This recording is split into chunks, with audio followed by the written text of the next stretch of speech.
Today we're gonna make pasta alla Zozzona. This is a delicious Roman pasta dish that you might not have heard of. It's a mashup of amatriciana and carbonara. Here are the ingredients. Let's make it right now. Okay, so we're gonna go over the ingredients. There are not a lot of ingredients in this. This is a Roman pasta dish. All pasta dishes are easy. The Roman pastas are super easy because there's not a lot of ingredients in them. Some people will lead you to believe that technique is hard in these dishes. They would be lying, okay? They lie all the time because they wanna make you think it's hard, okay? This is simple. We have guanciale here. I have 5 ounces or 6 ounces, okay? So about 150 grams would be fine. You could use pancetta also. In the pictures, on the print recipe, I used pancetta. Today, I am using this hunk of guanciale that I have. 3/4 pound of bulk Italian sausage. Okay, sausage is in this dish. That's what kind of makes it unique. That's 340 grams. But, you know, if you want more sausage, you can add that to it. I have 3 eggs here. We're going to use 2 egg yolks and 1 whole egg. 1/2 cup of dry white wine, 1 medium onion that is diced, 1 teaspoon of crushed hot red pepper flakes. You could also use Calabrian chili paste if you like. 1/2 cup of grated Pecorino Romano cheese, or 45 grams. Okay, we'll just mix that with the egg, put it in at the end. We're also gonna put in a lot of black pepper into that. I have passata here. All passata jars in the United States come in a 24-ounce increment, or 700 grams, all right? So use the whole bottle. I always like to make things easy this way. I don't like, you know, this is 1 medium onion diced. I'm not telling you like use 3/4 of a medium onion and save the rest. The same thing here. You wanna use this bottle so you don't have to save any of it because you're not gonna use it, okay? It'll just go to waste. 1 pound of pasta. I'm gonna use Di Cecco rigatoni. In the pictures, I used paccheri. I love that pasta. It's basically a bigger rigatoni, and it comes in ridges or not, or smooth also you could use. You could also use penne. You could also use, I would use Ziti? some, ziti. Ziti doesn't have ridges, so the sauce might slide off a bit, but I think it would be fine too. Tortiglione. That's a good one. But yeah, any tubular pasta like that would be fine. All right, let's get into making this recipe right now. Yeah, I think I have about 5 ounces here. You know, I don't have quite 150 grams, but this will be fine. When you buy guanciale, like, we have a lot of selection here, so there's like 10 different brands that are sold of it, and this brand here, I forget the name. I think it's Luciana. It's inexpensive compared to other. Lucchini or something? Lucchini, maybe. Yeah. So it comes from Italy. It's imported from Italy. But this is like not a heavily cured one. The reason I'm telling you this, if you buy guanciale from like an Italian specialty store, wherever you live, it might be $50 a pound, and it's a good chance that it's gonna be the really cured one. So what that means is the bottom of it will be extremely hard. Now, the only part here that's hard is right here. So this part right there, I can remove. And I can save this for another use, like a soup or something like that.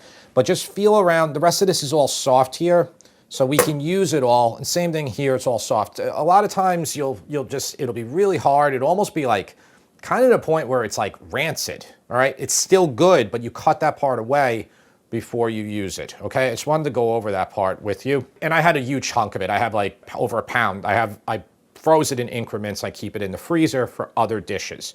All right, so I just took a slab here. What I'm gonna do here is I'm gonna cut this, and make sure your knife is very sharp because this is hard to cut, just like bacon, okay? So I'm just gonna cut this in half like this. So now I have 2 pieces, like so. And this is how you'll always see when you Google a picture of it, which way it'll look, okay? So when you wanna cut it, you wanna cut with the fat. You want some fat piece and a little bit of the regular meat part of it. So you can cut like a lardon of it, and, you know, just like a piece like so. So it has some of the fat and some of the pork in it. I probably could have done 3 pieces here to make them a little narrower, but I didn't. So I'll just cut thinner pieces as I do this. Okay, if your knife isn't sharp, you're gonna have a hard time cutting this. And if that is the case and you don't wanna sharpen your knife, stick it in the freezer for about 30 minutes, and it'll be very easy to cut. It's all sliced, and I actually got the other half of it thinner, so just that's what it looks like. The eggs, just 2 egg yolks and 1 whole egg. The egg white gives more of liquid you'll see when we mix with the cheese right now, okay? I'm just gonna take the yolk out first.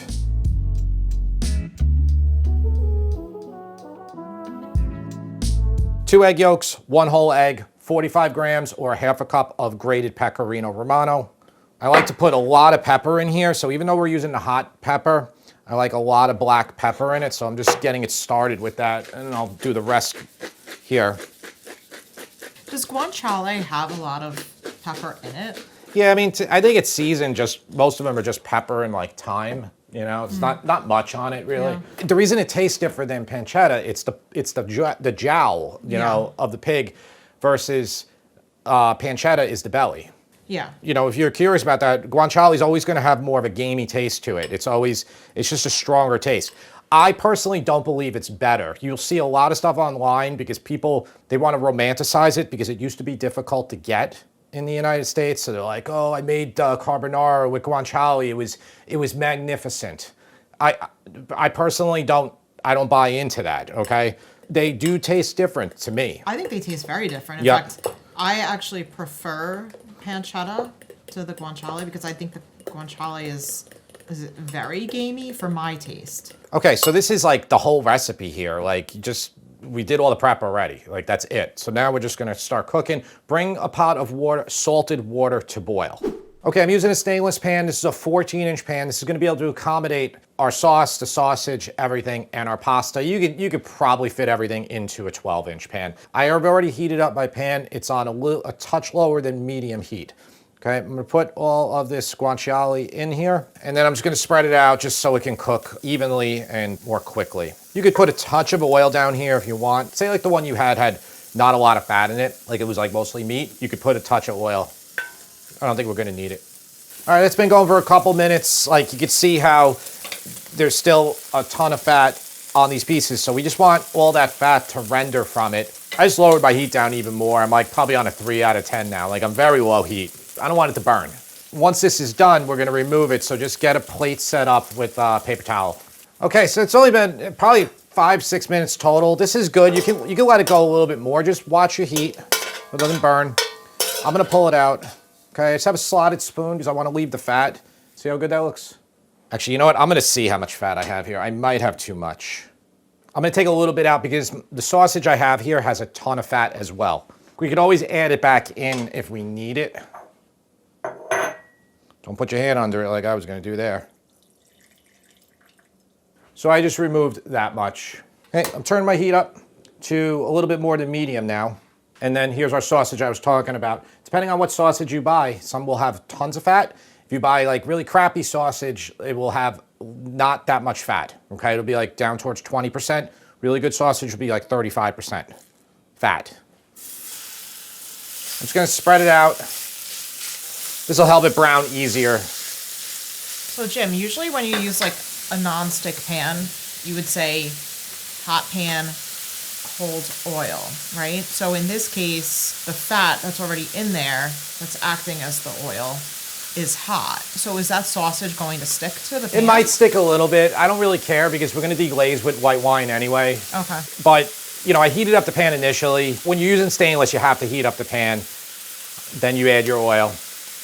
There's an actual chemical process of it. The molecules, this is like metallurgy, but the pores tighten up. So essentially it makes almost like a non-stick surface when you put your oil. The oil floats over the metal.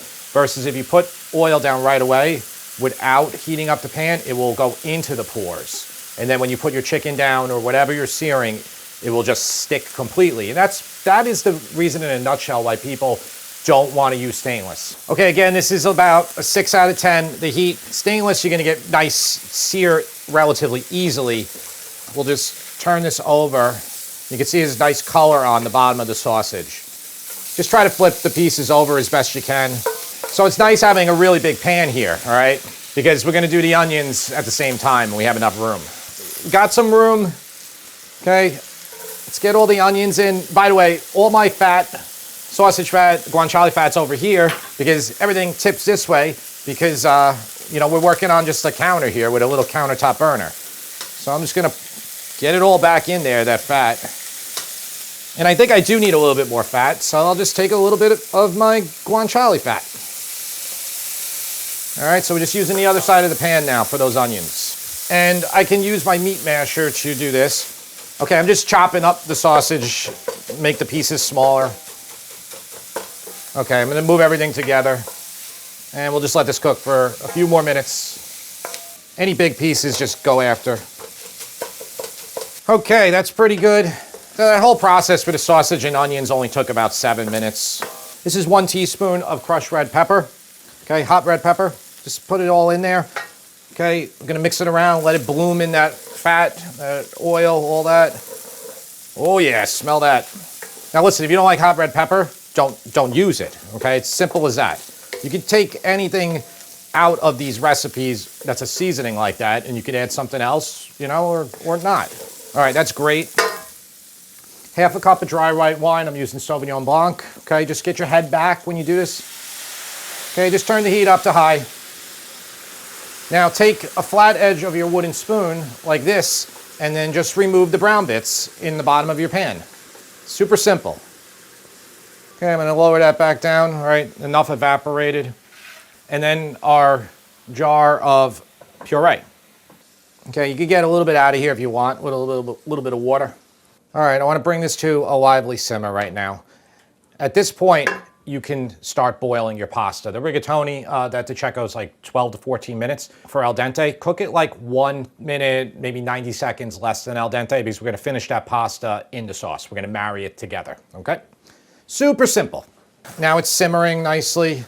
So now all you have to do at this point while you're cooking your pasta, just turn it down a little bit, just let it like gently simmer. Okay, passata's like puree is already like cooked, like ready to go tomatoes versus like if I put crushed tomatoes in here, like, or, you know, did it myself with plum, then I'd have to like really get more of the moisture out of it. You could also use tomato paste for this one too. I would use a whole 6-ounce can with some water then, and that will kind of give you the same consistency as passata.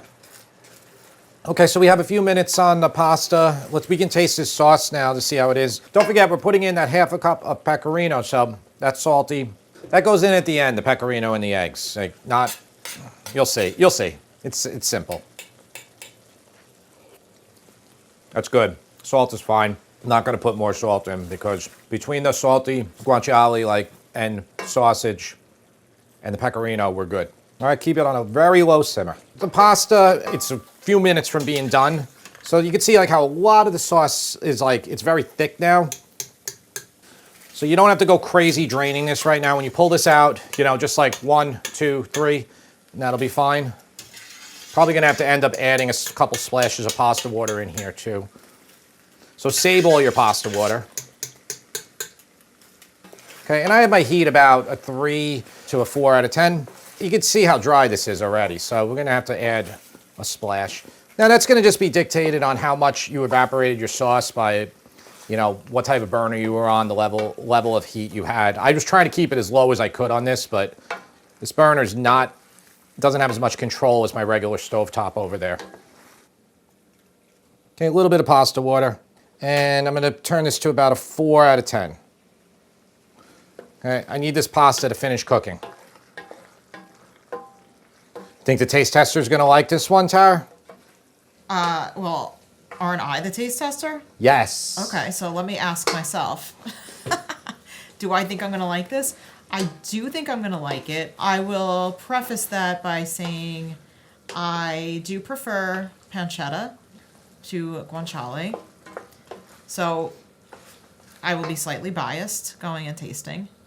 And I will be measuring it up against my favorite of the Roman pastas, which is carbonara. Carbonara is your favorite? Yep.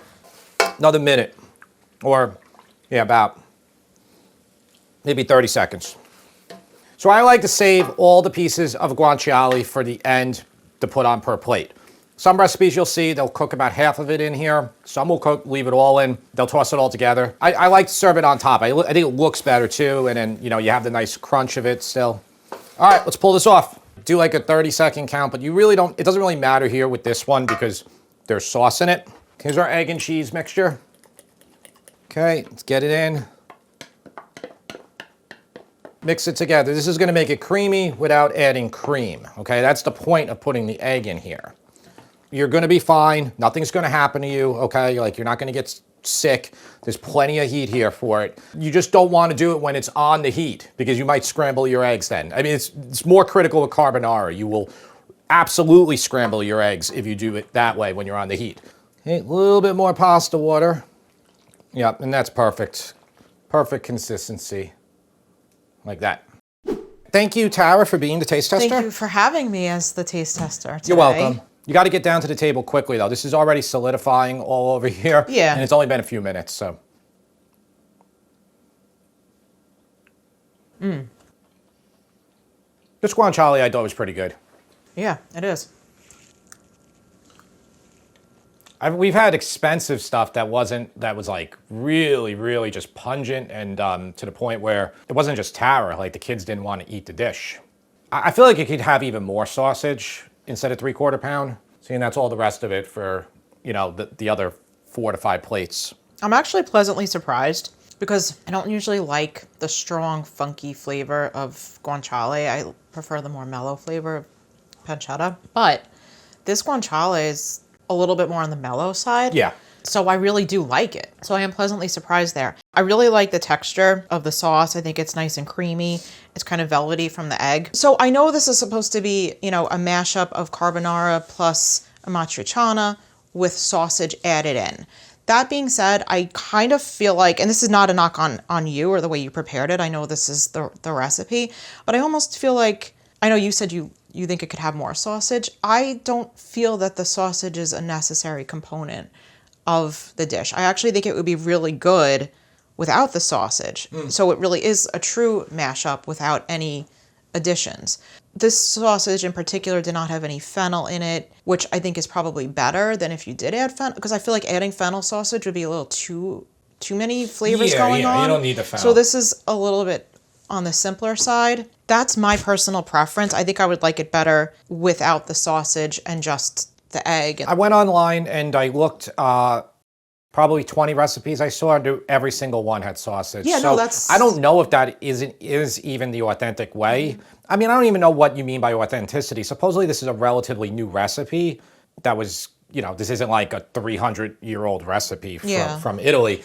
I guess there's different ways to do it. Yeah, but that would just be my feedback on the dish overall. But I think it's really good. I think it's delicious. I could eat an entire bowl of it. So I would be happy to eat the rest of the dish. I think I would give it, and I'll explain why. I'm gonna give it an 8.5. I think I would give it a 9 if it didn't have the sausage, but I'm knocking off a 0.5 point for the sausage, if that makes sense. Okay. Because I really like it, but if I was to like compare it to all the Roman pastas, I still say carbonara is my favorite, and the carbonara I would give a 10. So I'm gonna knock this down to a 9. Minus 0.5 point for the sausage. Okay. Does that make sense? It does make sense. Yeah. But it's delicious. I don't think anybody else could have prepared it better. Yeah, well, you know what I mean? I think it's just the recipe. Doing that research, it's not like there's nobody to give credit to. Every recipe is the same. By the way, that's the same thing with all these Italian recipes. They're all the same. Okay, they're just like, you know, if you don't make them the same, then you get people from Italy being like, you didn't do that right, you messed up, you tried. So like, even if you try to do like a little bit of a change, then you'll often get a criticism for it. Anyway, we're gonna go. I hope you make it, and thank you for the 8.5. Thank you for the food. We'll see you next time.